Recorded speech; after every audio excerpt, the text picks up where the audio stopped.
শুক্রবার আসলে বাসায় ভালো কিছু রান্না করাই লাগবে, তা না হলে রেহাই নাই।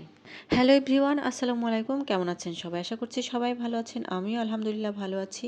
তো আজকে কি রান্না বান্না করলাম সেটাই শেয়ার করতে চলে আসলাম আপনাদের মাঝে। আশা করছি সবাই মনোযোগ দিয়ে দেখবেন। আর যারা এই জিনিসটা পছন্দ করে তারা তো প্রথমে দেখেই বুঝে ফেলেছে যে আজকে আমি কি রান্না করব।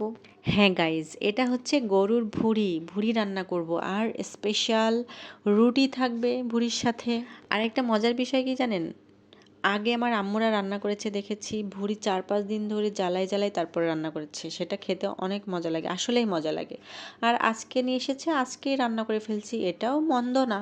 তো এই যে ওইদিকে আমি ভুঁড়িটা প্রেসার কুকারে দিয়ে দিলাম, একেবারে সিদ্ধ হয়ে যাবে তখন আমি ভুনা করব। এই যে রুটির ডোটাও আমি করে নিলাম।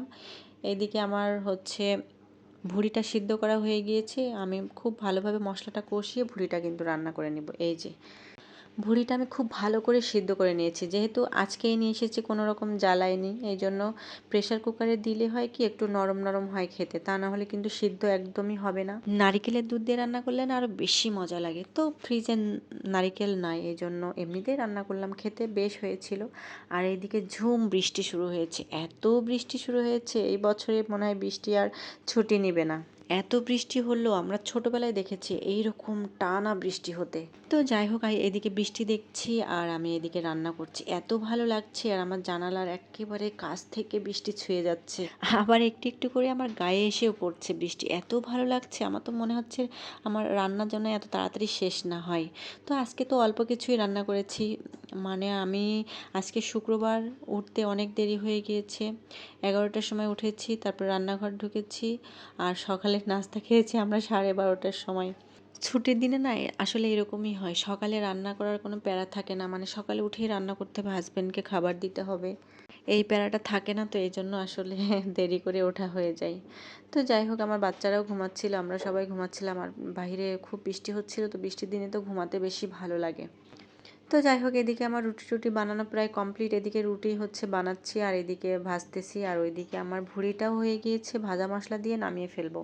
আর আমার ছেলেদের জন্য একটু পরোটা করে নিচ্ছি, পরোটা দিয়ে ভুঁড়ি বেশ ভালো লাগে খেতে।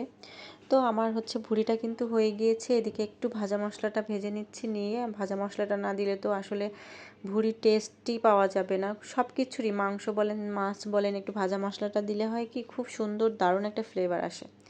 তো দেখতেই পাচ্ছেন আমার ভুঁড়ির ফাইনাল লুক, এত ভালো হয়েছে খেতে। আমি খুব অল্প আছে বেশ কিছুক্ষণ ধরে রান্না করেছি, কষিয়ে কষিয়ে কষিয়ে কষিয়ে রান্না করেছি, এই জন্য বেশি স্বাদ হয়েছে। কারণ আমার মারা দেখেছি আগে রান্না করেছে, 4-5 দিন ধরে জ্বালিয়ে জ্বালিয়ে সেটা রান্না করেছে, অনেক ভালো লাগতো অনেক। তো আমার রান্নাবান্না কমপ্লিট, এখন সবাইকে খাবার দিব আমরা।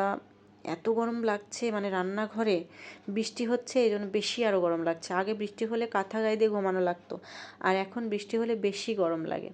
তো যাই হোক, আমরা নিচে একেবারে ফ্লোরে বসে পড়েছি, সবাই মিলে খাবো।